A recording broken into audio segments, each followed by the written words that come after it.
और इस मौके पर सबसे पहले मैं मीडिया बंधुओं व देशवासियों को तथा बीएसपी के सभी छोटे बड़े पदाधिकारियों, कार्यकर्ताओं एवं शुभ चिंतकों आदि को भी नव वर्ष सन 2026 की हार्दिक बधाई एवं शुभकामनाएं देती हूँ। साथ ही साथ ये नव वर्ष इन सभी की जिंदगी में अपार तरक्की व खुशहाली आदि लाए, कुदरत से ये भी कामना करती हूँ। इसके साथ ही अब मैं अपने जन्मदिन के संबंध में ये कहना चाहूँगी कि नव वर्ष के पहले महीने में ही आज के दिन अर्थात दिनांक 15 जनवरी को पूरे देश भर में बीएसपी के लोग मेरा जन्मदिन पार्टी व मूवमेंट के हित में इसे जन कल्याणकारी दिवस के रूप में बहुत ही सादगी के साथ मनाते हैं। और इस मौके पर पार्टी के वरिष्ठ लोग खासकर आम जनहित से जुड़ी उन जन कल्याणकारी योजनाओं के बारे में बताते हैं जिन्हें यहाँ यूपी में बीएसपी की जिनसे फिर यूपी में सर्व समाज में से विशेषकर गरीबों, मजदूरों, बेरोजगारों, किसानों, व्यापारियों, कर्मचारियों, युवाओं, महिलाओं, छात्रों व अन्य मेहनतकश लोगों के साथ साथ यहाँ दलितों, आदिवासियों, पिछड़े वर्गों, मुस्लिम एवं अन्य धार्मिक अल्पसंख्यक समाज के लोगों की भी स्थिति में काफ़ी सुधार आया है। और अब अपने राजनीतिक लाभ के लिए उनमें से कुछ योजनाओं की नकल करके केंद्र व राज्यों की भी सरकारें इनका नाम व थोड़ा स्वरूप आदि बदलकर इन्हें चला भी रही है। लेकिन ये भी सच है कि उनके प्रति इनकी नीयत व सोच सही नहीं होने की वजह से इन पार्टियों की सरकारें इन्हें कोई खास लाभ नहीं दे पा रही हैं। इसके साथ साथ यहाँ मैं ये भी बताना चाहती हूँ कि हमारी पार्टी की रही सरकार द्वारा जिन लोगों के हित व कल्याण के लिए यहाँ असंख्य जन कल्याणकारी योजनाएं शुरू की गई हैं, जिनसे इन्हें काफ़ी लाभ पहुंचा है, उन्हें हमेशा लोगों के दिल व दिमाग में बरकरार बनाए रखने व साथ ही उनमें बीएसपी के प्रति आस्था व निष्ठा आदि बनाए रखने के लिए भी पार्टी व आम जनहित में हर वर्ष की तरह इस वर्ष भी पूरे देश भर में आज मेरा जन्मदिन जन कल्याणकारी दिवस के रूप में मनाया जा रहा है, जिसके लिए मैं पार्टी के सभी लोगों का हार्दिक दिल से आभार प्रकट करती हूँ। साथ ही हमेशा की तरह आज भी मैं अपने जन्मदिन के मौके पर ये बताना ज़रूरी समझती हूँ कि हमारी पार्टी की रही सरकार ने देश में समय समय पर दलित एवं अन्य उपेक्षित वर्गों में जन्मे हमारे महान संतों, गुरुओं व महापुरुषों में भी खासकर महात्मा ज्योतिराव फूले, श्री छत्रपति शाहू जी महाराज, श्री नारायण गुरु, बाबा साहब डॉक्टर भीमराव अंबेडकर एवं मान्यवर श्री कांशीराम जी आदि को भी विभिन्न स्तर पर पूरा आदर सम्मान दिया है। और इनके नाम पर यहाँ अनेकों भव्य व ऐतिहासिक स्थल बनाए गए हैं तथा इनकी विशाल प्रतिमाएं लगाई गई हैं। साथ ही जनहित में अनेकों विशाल पार्क व गार्डन आदि भी बनाए गए हैं। इसके साथ साथ इनके नाम पर अनेकों नए जिले बनाए गए हैं तथा आम जनहित की भी असंख्य योजनाएं शुरू की गई हैं, जिनके अब अपने राजनीतिक स्वार्थ में विरोधी पार्टियों की सरकारें भी नकल कर रही हैं और जिनकी शुरू से ही इनके प्रति सोच व नियत मुंह में राम व बगल में छुरी की तरह ही बनी रही हैं, जिसमें अभी तक कुछ भी बदलाव नहीं आया है। इतना ही नहीं बल्कि इनके बताए हुए रास्तों पर चलकर ही हमारी पार्टी की रही सरकार ने हर मामले में व हर स्तर पर बहुजन समाज के लोगों को प्राथमिकता देते हुए यहाँ सर्वजन हिताय व सर्वजन सुखाय की नीतियों एवं सिद्धांतों पर आधारित ही सरकार चलाई है। ऐसे सभी संतों, गुरुओं व महापुरुषों को भी आज मैं अपने जन्मदिन के मौके पर पूरे तहे दिल से नमन करती हूँ, जिनके बताए हुए रास्तों पर चलकर ही मैंने देश में यहाँ सदियों से उपेक्षित रहे खासकर दलित एवं अन्य उपेक्षित वर्गों के लोगों को मान सम्मान के साथ अपने पैरों पर खड़े करने के लिए अपनी पूरी जिंदगी भी समर्पित कर दी है। क्यों में खांसी बहुत आ रही है, थोड़ा ये माइक भी कम करो, आप थोड़ा सा इधर को हो जाओ और ये दरवाज़ा खोल दो। मेरे ख्याल सफोकेशन हो रहा है मेरे ख्याल आप लोगों को।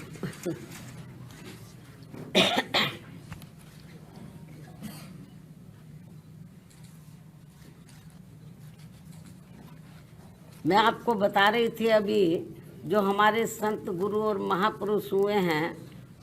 जिन्होंने इस देश के खास तौर से दलित एवं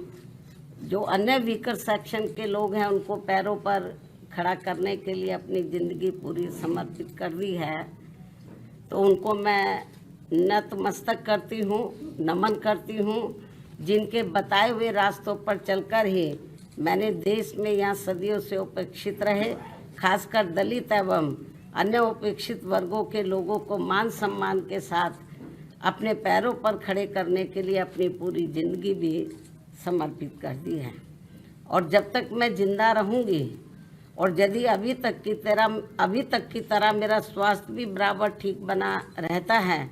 तो तब तक मेरा इन वर्गों के हित व कल्याण के लिए निरंतर प्रयास व संघर्ष आदि जारी रहेगा। और इस मामले में ना तो मैं कभी झुकने वाली हूँ तथा ना ही कभी किसी के दबाव व लालच आदि में आकर अपनी पार्टी की मूवमेंट से पीछे हटने वाली हूँ, जिसके लिए बीएसपी के जन्मदाता एवं संस्थापक मान्यवर श्री कांशीराम जी ने अपनी पूरी जिंदगी समर्पित कर दी है। इतना ही नहीं बल्कि इन्होंने अपने जीते जी हर मामले में मुझ पर पूरा भरोसा करके व मुझे अपना एकमात्र उत्तराधिकारी बनाकर इस पार्टी की संपूर्ण जिम्मेवारी भी मेरे कंधों पर सौंप दी है, जिसे मैं अपने जीते जी किसी भी कीमत पर पीछे नहीं जाने दूंगी, बशर्ते ईवीएम हमारी मुश्किलें और ज़्यादा ना बढ़ाता रहे। ये मैं अपनी पार्टी के लोगों को विश्वास दिलाना चाहती हूँ, लेकिन इसके लिए मैं उनसे पार्टी को हर स्तर पर पूरा सहयोग करने की भी पुरजोर अपील करती हूँ। वैसे मुझे पूरा भरोसा है कि इस मामले में पार्टी के लोग मुझे कतई भी निराश नहीं करेंगे। इसके साथ साथ यहाँ मैं ये भी कहना चाहूँगी कि पार्टी द्वारा हर वर्ष इनके मूवमेंट को आगे बढ़ाने के लिए विभिन्न स्तर पर जो भी प्रयास किए गए हैं और इस दौरान जो भी उतार चढ़ाव आए हैं, तो इन सब का पिछले एक वर्ष का पूरा लेखा जोखा मेरी हर वर्ष आज के ही दिन अर्थात मेरे जन्मदिन के मौके पर जारी होने वाली पुस्तक मेरे संघर्षमय जीवन एवं बीएसपी मूवमेंट का सफ़रनामा में हिंदी व अंग्रेजी में वर्णित कर दिया जाता है, जो फिर ये पुस्तक पार्टी में विशेषकर नए जुड़े लोगों के साथ साथ वर्तमान युवा पीढ़ी व आगे आने वाली पीढ़ी के लिए भी पार्टी व मूवमेंट के हित में उन्हें सही मार्गदर्शन व प्रेरणा आदि देने का ये अति महत्वपूर्ण कार्य करेगी, जिसका 21वें हिंदी व अंग्रेजी संस्करण का मैं विमोचन करूं। लेकिन उससे पहले मैं मीडिया के माध्यम से पार्टी के लोगों को सावधानी के तौर पर ये बताना जरूरी समझती हूँ कि देश में पार्टी की मूवमेंट को आगे बढ़ने से रोकने व कमज़ोर करने के लिए पिछले कुछ वर्षों से यहाँ कांग्रेस, बीजेपी व अन्य जातिवादी पार्टियां आए दिन किस्म किस्म के साम दाम दंड भेद आदि अनेकों हथकंडे इस्तेमाल करती रहती हैं, जिनका सही व समय से मुंह तोड़ जवाब देकर वे हर प्रकार की सावधानी बरतते हुए ही अपनी पार्टी के लोगों को पूरे देश में बीएसपी को हर स्तर पर मजबूत बनाना है और खासकर आबादी के हिसाब से देश के सबसे बड़े प्रदेश यूपी में फिर से यहाँ अपनी पार्टी बीएसपी को सत्ता में लाना भी बहुत ज़रूरी है। हालांकि इस संदर्भ में काफ़ी कुछ विस्तार से जानकारी मैंने दिनांक 9 अक्टूबर सन 2025 को बीएसपी के जन्मदाता एवं संस्थापक मान्यवर श्री कांशीराम जी की पुण्यतिथि के मौके पर यहाँ लखनऊ में इनके सम्मान में किए गए यूपी प्रदेश स्तरीय अति विशाल महाआयोजन में दे दी गई है। उन्हें मैं पुनः दोहराना नहीं चाहती हूँ, लेकिन यहाँ यूपी की आम जनता को सजग व सचेत करने के उद्देश्य से ये कहना जरूरी समझती हूँ कि पिछले महीने सन 2025 में उत्तर प्रदेश विधानसभा के हुए शीतकालीन सत्र के दौरान राजधानी लखनऊ में अकेले बीजेपी के ही नहीं बल्कि सपा व कांग्रेस के भी ब्राह्मण समाज के सभी विधायकों तथा सरकार के मंत्री आदि ने भी एक जगह इकट्ठा होकर अपने ब्राह्मण समाज की वर्तमान बीजेपी की सरकार में भी हर स्तर पर हो रही उपेक्षा तथा इन पर आए दिन हो रही जुल्म जाति आदि को भी लेकर काफ़ी चिंता व्यक्त की गई है और ये स्वाभाविक भी है। जबकि यूपी में हमारी पार्टी ने पिछले कई हुए विधानसभा चुनाव में टिकट देने व सरकार बनने पर अन्य वर्गों की तरह ब्राह्मण समाज को भी हर स्तर पर उचित भागीदारी दी है। साथ ही इनके ऊपर किसी भी प्रकार से कोई भी अन्याय अत्याचार आदि नहीं होने दिया है, जिसे ध्यान में रखकर अब यहाँ ब्राह्मण समाज को भी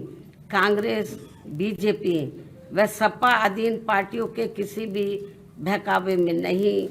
आना चाहिए। वैसे भी अब ब्राह्मण समाज को किसी का भी चोखा बाटी आदि नहीं चाहिए और न ही वे किसी की धमकी से भी डरने वाले हैं, बल्कि उन्हें हर स्तर पर पूरा मान सम्मान व उचित प्रतिनिधित्व तथा रोटी रोजी के भी साधन चाहिए रखा जाएगा। वैसे भी हमारी पार्टी की रही सरकार ने हमेशा यहाँ सर्व समाज के हित व कल्याण का हर मामले में वे हर स्तर पर पूरा ध्यान रखा है। खासकर जाट समाज जो ज़्यादातर खेती किसानी का कार्य करता है, उनकी खेती करने के लिए खाद्य सहित अन्य सभी सुविधाओं की समय से उचित व्यवस्था की है। साथ ही गन्ना किसानों को तो काफ़ी बढ़ाकर दाम दिया है। इनकी अन्य फसलों का भी उन्हें उचित दाम दिया है और अब सरकार बनने पर और अब आगे सरकार बनने पर इनका इसी प्रकार आगे भी जरूर पूरा ध्यान रखा जाएगा। इसके साथ साथ जाट समाज के शिक्षित बेरोजगार युवाओं को भी सभी विभागों में व खासकर पुलिस भर्ती में बिना कोई रिश्वत के उन्हें काफ़ी सरकारी नौकरी भी दी है। अन्य वर्गों की तरह इनके ऊपर भी कोई जुल्म जाति आदि नहीं होने दी गई है। राजनीति में भी इनको उचित भागीदारी दी है और अब इनको भी अपने हित व कल्याण में बीएसपी से जुड़कर अपनी पार्टी बीएसपी की ही सरकार बनाना बहुत ज़रूरी है। इतना ही नहीं बल्कि यहाँ दलितों, पिछड़ों, मुस्लिम व अन्य धार्मिक अल्पसंख्यक समाज के लोगों के हितों का तो बीएसपी की रही सरकार में हर स्तर पर इनका प्राथमिकता के आधार पर विशेष ध्यान रखा गया है और इनके ऊपर कोई भी अन्याय अत्याचार आदि नहीं होने दिया है। आगे भी इन वर्गों का विशेष ध्यान रखा जाएगा। इसके अलावा हमारी पार्टी की रही सरकार ने किसी के भी मंदिर, मस्जिद व चर्च आदि को भी कोई क्षति नहीं पहुंचने दी है। इस प्रकार से हमारी पार्टी की रही सरकार ने यूपी की आम जनता को हर मामले में वे हर स्तर पर काफ़ी बेहतरीन सरकार दी है। हालांकि प्रदेश की आम जनता ने यहाँ कांग्रेस, बीजेपी व सपा आदि का भी शासनकाल देखा है और खासकर सपा के शासनकाल में तो यहाँ अधिकांश गुंडों, बदमाशों, माफियाओं व भ्रष्ट लोगों का ही राज चलता रहा है, जिसमें इनके खुद के समाज को छोड़कर अधिकांश अन्य सभी वर्गों का शोषण होता रहा है। और इस मामले में दलित वर्ग के लोगों का तो इनकी सरकार में सबसे ज़्यादा उत्पीड़न हुआ है, जिनके समाज के बीएसपी की प्रमुख नेता को भी सपा से अलग होने पर, जब गठबंधन की सरकार थी तो सपा से अलग होने पर दिनांक 2 जून सन 1995 को यूपी के लखनऊ सरकारी गेस्ट हाउस में मेरे ठहरने के दौरान वहां सरकारी मशीनरी की मदद से सपा के कई हजार गुंडों व बदमाशों आदि ने जो उस दिन मेरे ऊपर जानलेवा हमला करने का पूरा प्रयास किया है, ये सब भी किसी से छिपा नहीं है। इसके अलावा दलित एवं अन्य पिछड़े वर्गों में जन्मे हमारे महान संतों, गुरुओं व महापुरुषों की भी इनकी सरकार में हर स्तर पर काफ़ी उपेक्षा की गई है। संसद में दलितों के पदोन्नति में आरक्षण से संबंधित लाए गए बिल को भी सपा के सांसदों द्वारा फाड़ दिया गया था। मान्यवर श्री कांशीराम जी के देहांत होने पर इनकी सरकार द्वारा इनके सम्मान में एक दिन का भी राजकीय शोक घोषित नहीं किया गया था।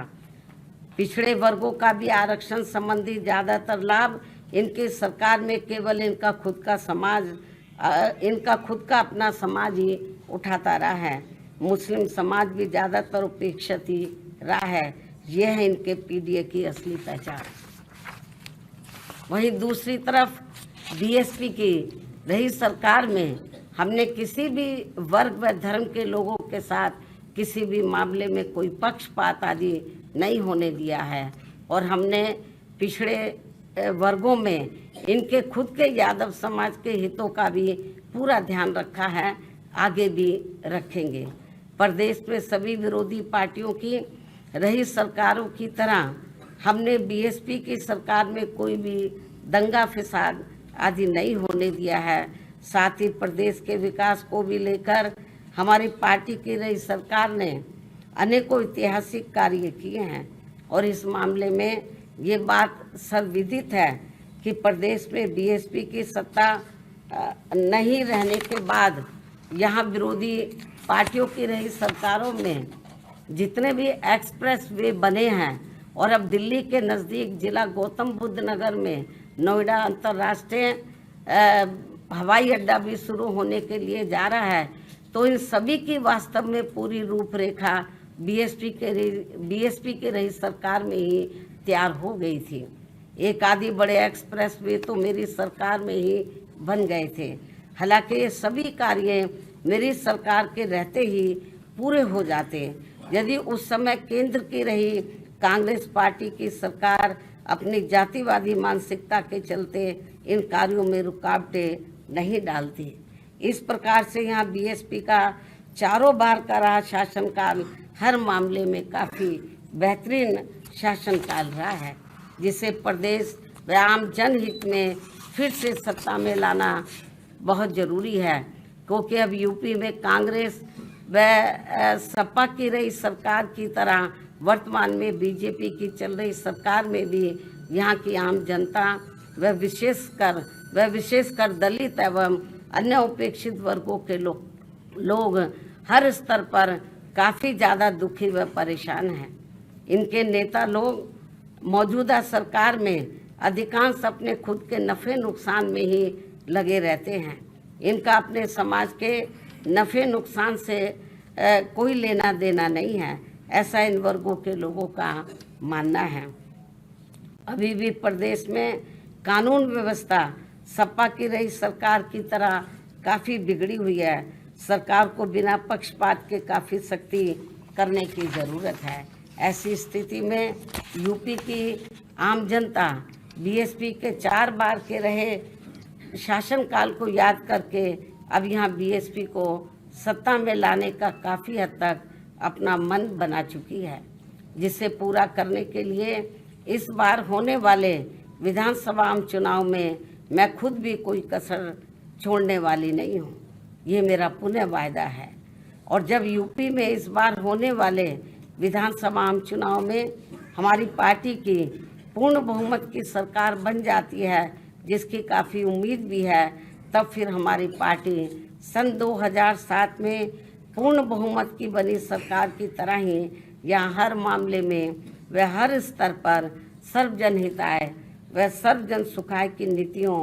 एवं सिद्धांतों पर आधारित ही सरकार चलाएगी। ये भी मैं यूपी की जनता को विश्वास दिलाना चाहती हूँ, जिसकी इस समय यूपी की जनता को व खासकर दलित एवं अन्य उपेक्षित वर्गों के लोगों को तथा विभिन्न क्षेत्रों में कार्यरत दुखी व पीड़ित लोगों को भी काफ़ी ज़रूरत है। वैसे भी इस समय यहाँ अकेले बहुजन समाज के लोग ही नहीं बल्कि अन्य सभी समाज के लोग भी अपनी विभिन्न समस्याओं को लेकर काफ़ी ज़्यादा दुखी व परेशान हैं। यहाँ कानून व्यवस्था भी ठीक नहीं है।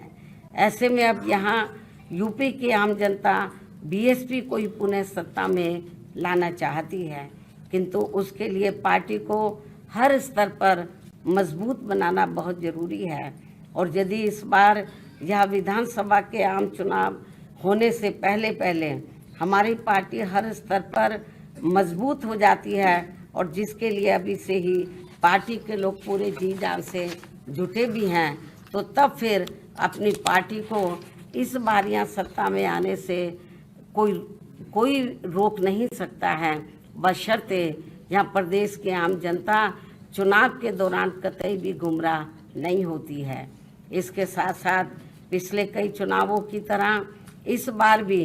होने वाले विधानसभा चुनाव में ईवीएम में धांधली व बेईमानी आदि नहीं की जाती है, जिसकी ये आम चर्चा है। लेकिन इसके बावजूद भी हमारी पार्टी ये सोचकर देश में सभी चुनाव पूरी तैयारी व दमदारी के साथ लड़ती है, पता नहीं कब ईवीएम में धांधली व बेईमानी आदि कराने वालों का सिस्टम फेल हो जाए, तो तब फिर चुनाव में सही रिजल्ट आ सकता है। ऐसा भी लोगों का मानना है। वैसे अब पूरे देश में ईवीएम के विरोध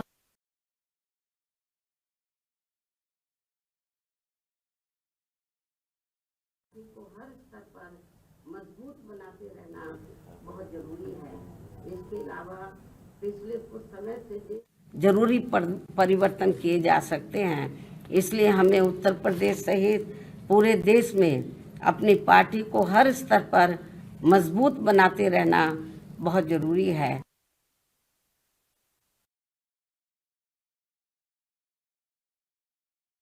और समय से ये कार्य पूरा भी करना है। इसके साथ ही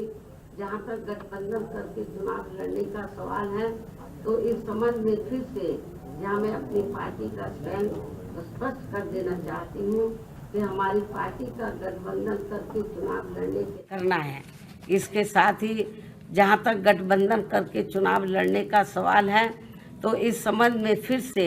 यहाँ मैं अपनी पार्टी का स्टैंड स्पष्ट कर देना चाहती हूँ कि हमारी पार्टी का गठबंधन करके चुनाव लड़ने के मामले में अभी तक का अधिकांश अनुभव यही रहा है कि गठबंधन करके चुनाव लड़ने से हमारी पार्टी को फायदा कम व नुकसान ज़्यादा होता है तथा इससे पार्टी का वोट प्रतिशत भी काफ़ी हद तक कम हो जाता है, जबकि बीएसपी से गठबंधन करके चुनाव लड़ने वाली पार्टी को पूरा फायदा पहुंच जाता है, क्योंकि गठबंधन में बीएसपी का खासकर दलित बेस वोट तो गठबंधन करने वाली पार्टी को पूरा ट्रांसफर हो जाता है, किंतु उनका विशेषकर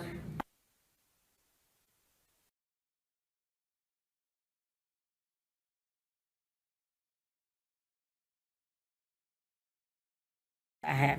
और फिर ये वोट दूसरी पार्टी को ही चला जाता है, जिनका नेतृत्व जातिवादी पार्टियों के हाथों में होता है। यही मुख्य वजह है कि देश में अधिकांश पार्टियां बीएसपी से गठबंधन करके चुनाव लड़ना चाहती हैं, क्योंकि उनको फ़ायदा पहुंचता है। लेकिन गठबंधन करने के मामले में हमें बीएसपी के हित को भी देखना बहुत ज़रूरी है। ऐसी स्थिति में अब हमारी पार्टी उत्तर प्रदेश सहित पूरे देश में विधानसभा व लोकसभा का भी आम चुनाव अकेले ही लड़ना ज़्यादा बेहतर समझती है। और यूपी में जब इस बार चुनाव होगा अकेले ही चुनाव लड़ेगी। कोई गलतफहमी किसी को भी अपने आप में पैदा नहीं करनी चाहिए। इसलिए अब हमारी पार्टी ने उत्तर प्रदेश सहित पूरे देश में सभी छोटे बड़े चुनाव अकेले ही लड़ना ज़्यादा उचित समझा है। और अब हमारी पार्टी किसी भी चुनाव में किसी भी